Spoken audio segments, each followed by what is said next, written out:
Assassination of a Brazilian city councillor, Marielle Franco, a year ago today. Yeah, that's right. The papers are full of very sad stories when it comes to women today. The LA Times explaining that Marielle Franco was a Rio de Janeiro city councillor. She was a vocal defender of human rights and had been ever since a friend was killed in a shootout accidentally between police and drug traffickers. She grew up in the favelas herself. She was very outspoken about violence. Just before her death, she'd been named head of a controversial federal commission looking into Rio's public security. Earlier this week, two former police officers were arrested for her assassination.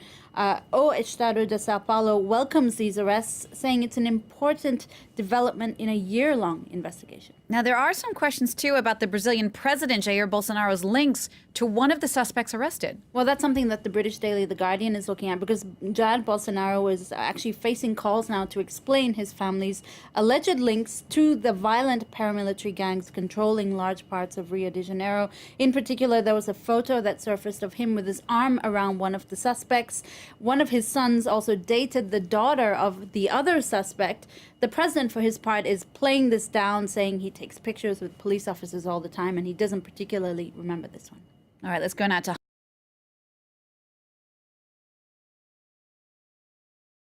Carnival Cruise Lines has cancelled all scheduled calls to Antigua effective March 13, 2019.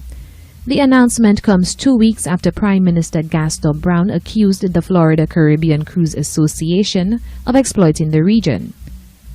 In a statement issued midday Wednesday, Carnival stated that government officials in Antigua have taken steps which indicate that they do not want our cruise lines and our guests to visit.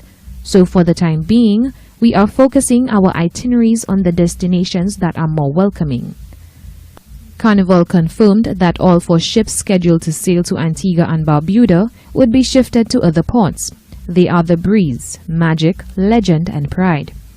President of the Antigua and Barbuda Cruise Tourism Association, Nathan Dandas, told reporters that once the cruise company pulls out of the country, the other brands it owns may follow suit, including Princess, Holland America, Seabourn, and other European lines.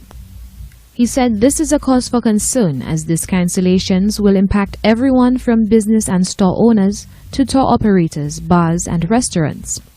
The announcement also follows the Antiguan government defense of its decision to enter a multi-million-dollar agreement with the London-based Global Ports Holdings GPH in February. GPH will develop the cruise port in the capital, St. John's. The Antigua and Barbuda government said on Wednesday that Carnival cruise ships were expected to bring around 250,000 tourists to the island. It is not the first time that Carnival is pulling out from Antigua. 10 years ago, the company dropped the country from its regular 7-night Southern Caribbean cruise itinerary. At the time, the country's tourism minister said he was informed of the decision, which would cost more than $40 million annually, via email. Chelsea Joseph, HTS News Force.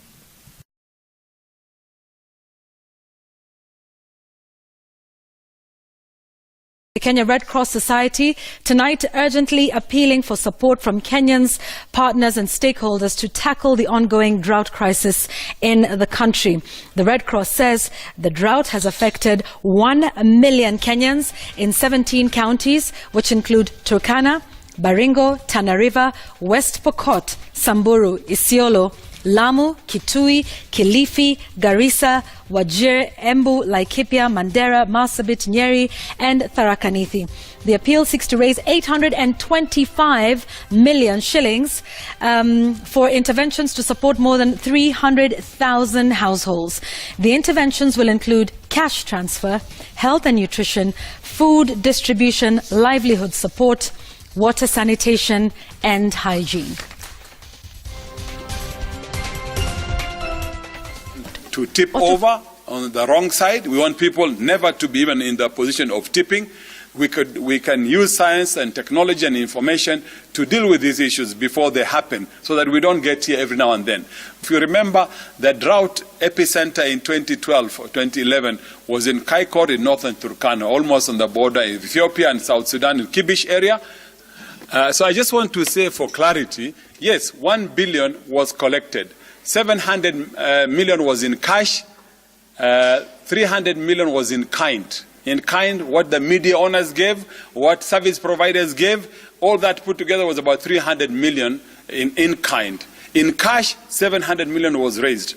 At that time, the committee that was managing that fund from the private sector through then with Kenya Red Cross, it was agreed, and they used their wisdom to say, of the 700, we split 350 million that would go for food and health intervention, and 350 million would go into mid to long-term projects and activities.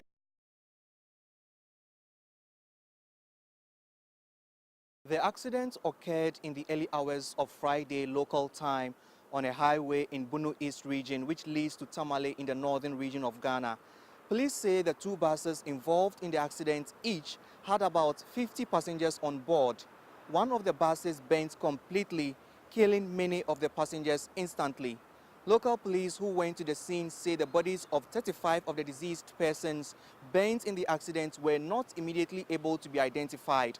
The fire service also said it took them close to 30 minutes to douse the fire on the bus before they could retrieve bodies. About 53 others who survived the crash have been receiving treatment at the hospital. Ghana's President Nana Akufo-Addo expressed grief over the horrific accident and sent sympathies to the families of the deceased. Nabil Ahmed Rufai, CGTN, Accra, Ghana.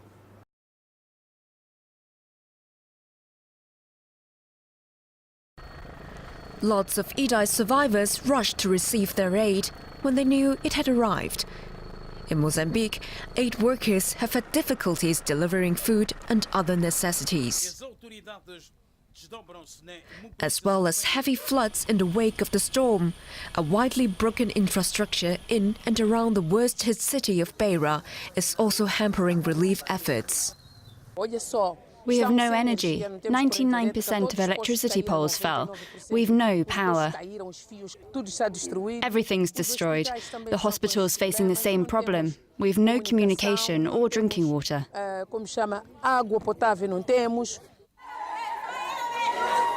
In a show of concern, Mozambique's President Filipe Nyusi visited one of the shelters in Beira. But the survivors' excitement was overshadowed by disarray everywhere. Citizens are panicking because help is slow and clearly insufficient. Fights over food erupt. People who didn't sleep here came here early in the morning to receive food. We slept here and have no right to receive it. Chaos in the shelters. And out on the streets, a lot of people are still at risk, trapped by the floodwaters. The United Nations described the havoc caused by Cyclone Idai as, quote, a massive disaster, affecting hundreds of thousands, if not millions of people. For more, I'm joined by Bettina Luscher from the World Food Programme, which is providing relief in Mozambique right now. Thanks for coming in this morning. What more do we know about the situation in the affected areas in Mozambique? It's really tough. I mean, when you fly over this area, it looks as if there's a whole ocean that has moved inland, miles and miles of water, people on roofs, people spend days in trees, schools are sheltering people. So we're bringing in food. We have these little energy biscuits that have all the nutrients that a person needs to survive, because they can't cook, they have nothing. We bring in water, we bring in supplies, we have teams on the ground who do emergency telecoms so that the aid workers can actually talk to each other and organize a response. But it's a massive crisis. It is, isn't it? It's important to get people to higher ground right now. That's what we've been hearing. You have 200 people on the ground in Mozambique. What are they saying? What are the main obstacles for them right now? It's the water. I mean, we're bringing in helicopters. We are dropping off food and other supplies and water to people that are stuck in areas. But you also have to mount a huge logistical response. We're going to bring C-130 cargo planes in. Food is coming in from all over southern Africa, because we will feed 500,000 people. Just think of that. and that takes a lot. And but it's massive because we already were on the ground before this disaster struck. We handed out food vouchers so people could buy food before the cyclone hit, so they had food for 2 weeks.